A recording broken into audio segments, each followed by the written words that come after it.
A warm welcome to Diski Talk with Luyolo. If you're tuning in for the very first time, I do ask that you please subscribe and hit that notification bell. If you've been a part of this journey, I hope you thoroughly enjoy this episode. So, on today's episode, we discuss all things Kaizer Chiefs as we have a look at their reserve team that won the Diski Shield this past weekend.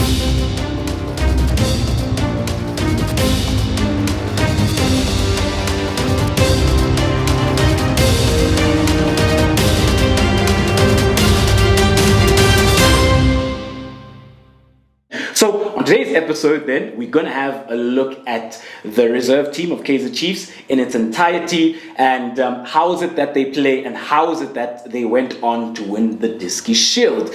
However, before we get into that then, I would like to give special mention then to the other teams within the Diski Shield which I think did well and some of the standout players from those teams. So firstly with Chippa United, I think they have a very talented Diski team and players then who could very well possibly join Dane Clayt within the upcoming season, if not in the upcoming seasons. Because when you have a look at some of those players, they're very talented and they've worked with Dane Clayt, so they understand what he wants more or less. So those are players then that could join him within the DStv Premiership for the first team for Chippa United. Moving on then, right along, you do then have Mamelodi Sundowns, which finished third place, and a player that really stood out for me then was Riandre Vries. This is then a left winger. He plays as an inverted winger, so he plays off the left hand side mainly. He can play off the right hand side. He is their playmaker. He's very quick and he's very skillful as well. So that is a player then who does have a bright future. And then when you do have a look then at Stellenbosch, they were runners up. With Stellenbosch then, I think they've got a very, very good squad. Hence why they managed then to win the league season, you know, and also considering then that they are then jetting out to England and will be representing South Africa and will then be representing Stellenbosch out there. So when you do have a look at the Stellenbosch Diski team, they've got a lot of quality players and that will bode very well then for Stellenbosch's first team in seasons to come, because then those are young players who've been a part of the fold, and when they do make the step up, they do understand what's more or less needed. And especially considering that it's a very tight-knit group with regards to how things are done at Stellenbosch, as Coach Evangelos did mention that they do train with the first team. So when you do have a look at it, the players that stood out for me there, Jaden Adams. When you have a look at Jaden Adams and the type of midfielder he is, this is a player then who was playing in the previous season within the DStv Premiership for Stellenbosch, and I think he had a very good debut season, and I think he will grow in leaps and bounds. And then you do have Antonio van Veek as well. However, when we move on then and have a look at the champions. So the champions then are Kaizer Chiefs. So on today's episode then, we're going to have a look at them and have a look at them then from a tactical perspective with regards to their shape, how they look to play, and how is it then that they were able then to become successful and win the Diski Shield for the second time. Because Kaizer Chiefs reserve team did win the Diski Shield in 2018, and when you do have a look at the two squads, there's a lot of similarities, but there's also things then which do differentiate them, and those are things then that we are going to have a look at. So let's go into it then. So when you do have a look at it, we'll start with the coach. So they are coached then by Coach Vela Khumalo. This is a man then who, when he did take over the reserve team, in the beginning they were struggling as Kaizer Chiefs were shipping a lot of goals. And when you do look at Kaizer Chiefs reserve team, historically, they concede a lot of goals. So it was always key then for Coach Vela to come in and try tighten and ensure then that his back line is able then to stop leaking goals, you know, because then that would make them a lot more solid. Because when you do have a look at Kaizer Chiefs again, historically from a reserve perspective, they've always been very good going forward, scoring goals, being creative and playing a very expansive, progressive passing brand of football. But defensively, they've always struggled. So when he did take over, he was struggling, and a lot of people maybe felt that he wasn't the right fit. But what I always liked from the very beginning is that the structure and how they were looking to impose themselves was always clear with regards to the game model and with regards to how dynamic the team was. And another thing then that I really liked is that when he did take over, he did have a very young group, and when you do consider that a lot of these boys haven't even experienced their 19th birthday. So that bodes very well because a lot of them could very well be playing either under 18, under 17, or under 19 football, but they are playing then for the DDC. So when you do have a look at Coach Vela, what I like about him then is that this is a man who's proven to have great relationships with his players, so his man management is very good, and he's quite the relatable guy. Even in press conferences, when he does speak post and pre-match, he does use words such as cooking, says that they're cooking. So when you look at those small things, those are subtle things, but those are things then that stand out about a coach and how then he can relate better to young players, So those are some of the things then and some of the characteristics, that can make him a great man manager going forward, as he already has then formed and forged very good relationships with these players. Also then, I've also noticed that he is also very good at being able to protect his players whenever he does those interviews and sort of shield certain things away from them and protect them as well. What I've also liked then is his game management, when to introduce certain players and also when to make substitutions as well. However, how does he set up? So with the reserve team then, they have been lining up then in a 3-4-3/3-4-2-1. The two behind Duba would be Shabalala and Mfundo Vilakazi. So at times they would be looking then to occupy the half spaces and play more as inside forwards. At times then it does form a front three. However, let's have a look at it then. So in goals, they did have Ulungile Nkosi. So when you do have a look at Nkosi, what I really like about him and what stands out about him is his confidence. And I say that because this is a goalkeeper who, yes, is a very good shot stopper, but what I really love about him is his confidence overall with regards to his play, how he looks to marshal and how he looks to lead his troops, and confidence with ball at the feet, especially considering then that this is a team that looks to build up from deep. They do look to play out from the back. So then it becomes very important then that you have a goalkeeper who is very confident, very assured, especially then with regards to being the catalyst with regards to building up from deep. So you do have Nkosi in goals. And moving on then right along, as the right-sided centre-back, you do have Manku. So when you do have a look at Manku, this is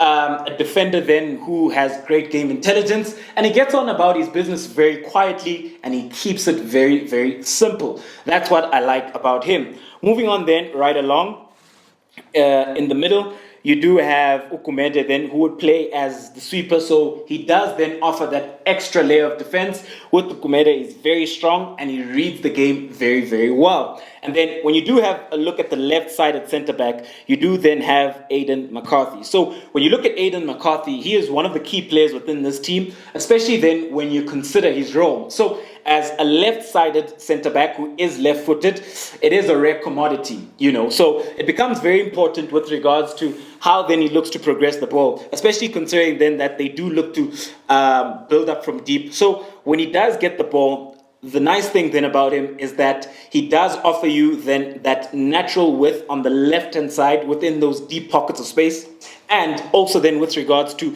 being able to progress the ball. So this is then a left-sided centre-back who's also press resistant. He's able then to play that pass into his midfielders. And what I like about him then is his great technical ability. So he often then has that diagonal pass, and he also has that dodge pass as well. So this is a player then who reads the game very well. He's got great game intelligence and he's got great technique as well. In the air, he's also then an aerial threat within the opposition box, as he did manage to get a goal against Supersport, albeit it was a tap-in, but he is a threat within the opposition box.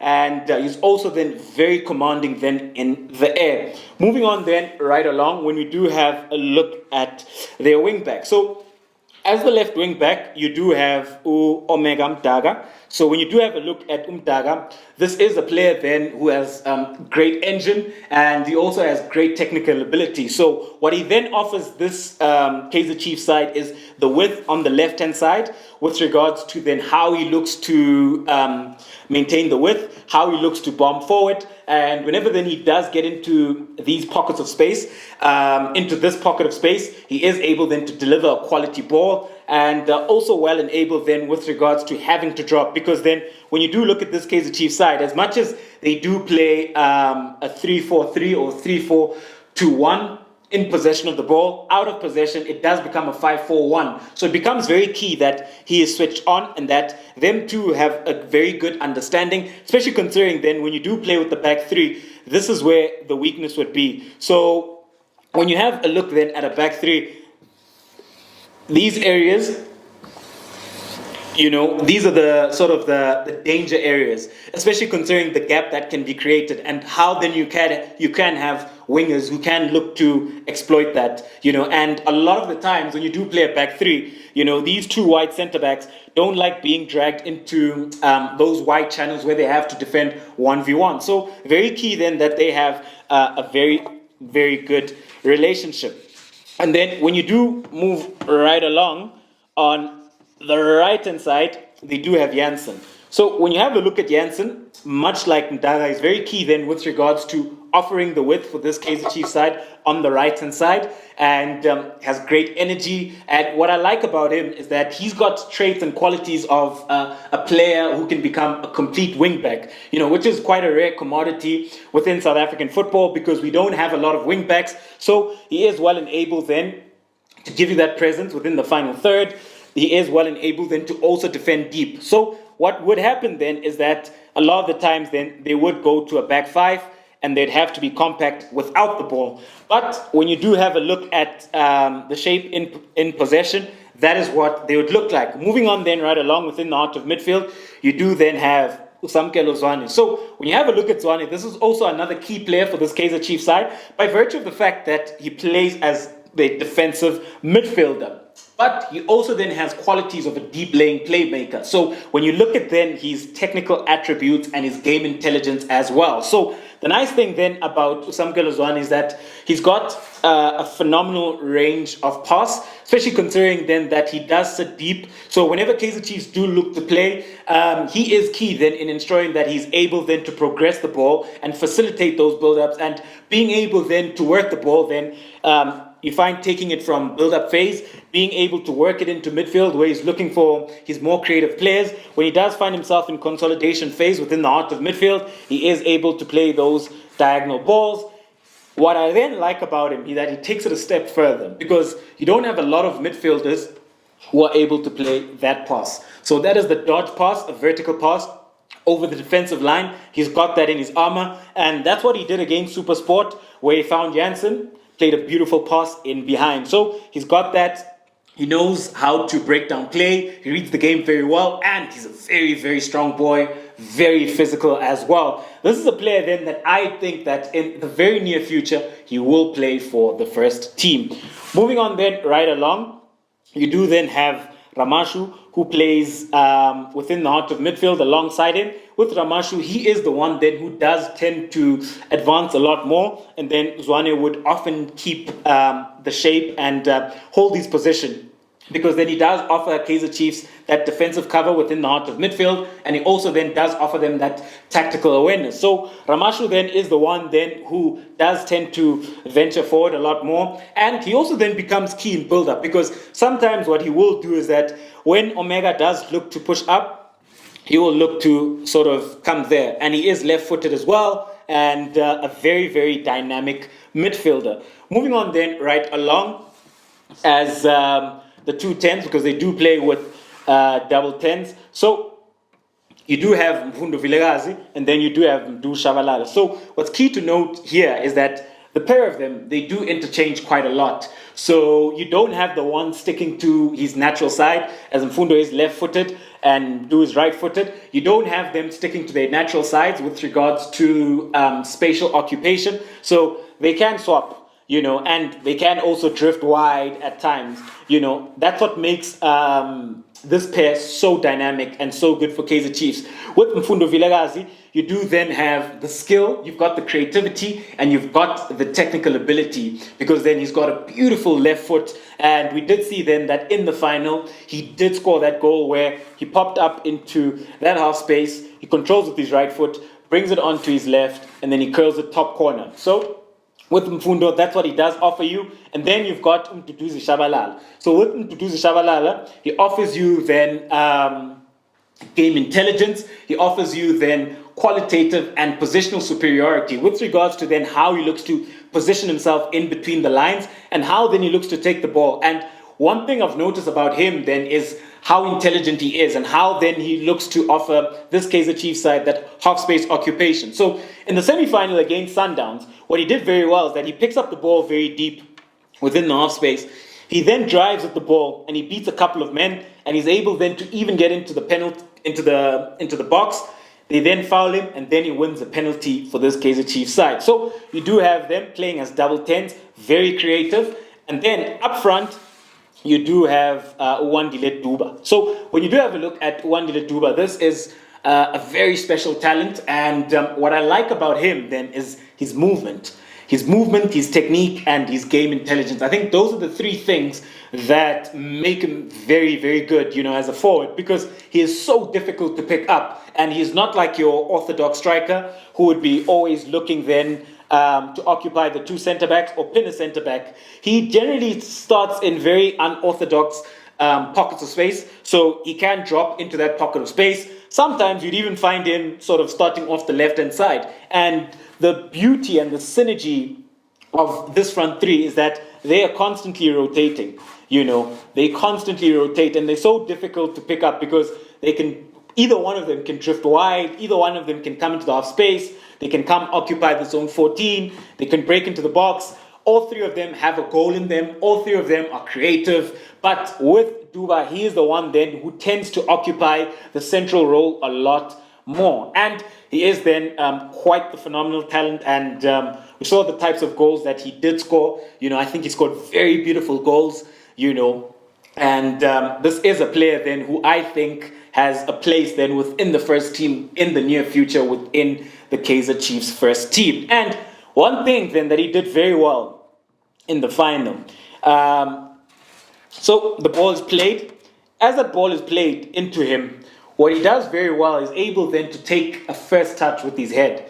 There's not a lot of players who can do that, especially at his age. However, special mention then does also go to Nkosi, also goes to Ditejane, goes to Zita, Tati, and Samson as well, who's currently injured, wishing him a speedy recovery. So when you do have a look at this reserve team, this is a very, very special group with very, very talented players. And I think that there are quite a few of them that stand a chance when it comes to playing for the first team for Kaizer Chiefs. But I did mention that without the ball, what do they look like without the ball? So without the ball, and what makes them so dynamic is how good they are then from transitioning from the offensive scheme and then going to a defensive scheme. So without the ball, what they do very well, and what makes this side also very special, is that they're not just good in possession of the ball, but out of possession. And this has allowed them then to be able to defend deep for long spells and long periods, because they would be under pressure for long spells. And they've also developed this habit of being able to play without the ball, as talented as they are, but they can also play without the ball, and they work very hard, and their game intelligence is absolutely phenomenal. And so when you look at it then, without the ball, this is what they look like. They'd go to this 4-5-1. They would go to this 5-4-1 shape rather. And what becomes key then in this aspect is how then they look to manage the spaces. And So what becomes key then within a low block and a mid block at times when you don't have the ball is how then do you look then to manage the lateral spaces and how then you manage the vertical spaces in between the lines. So that it becomes very, very key. And if you're able to do this very well, you become very difficult to break down. And we even saw that they were able then to actually get 2 clean sheets, and part of them getting those clean sheets is because they've become very difficult to break down. They've improved on the defensive front as well. So, ladies and gentlemen, do let me know, what do you make of the reserve team for Kaizer Chiefs that have recently just won the Diski Shield? How many of them do you see playing for the first team in the near future? Who stands out for you within this 11? And even those players that I mentioned who were not always starters but would come off the bench and were able to make an impact. So if you did enjoy this episode, please do subscribe, like, hit the notification bell, and please become a part of the community by commenting and sharing the link as well. Thank you very much for tuning in to yet another special episode of Diski Talk with Leolo. Signing out.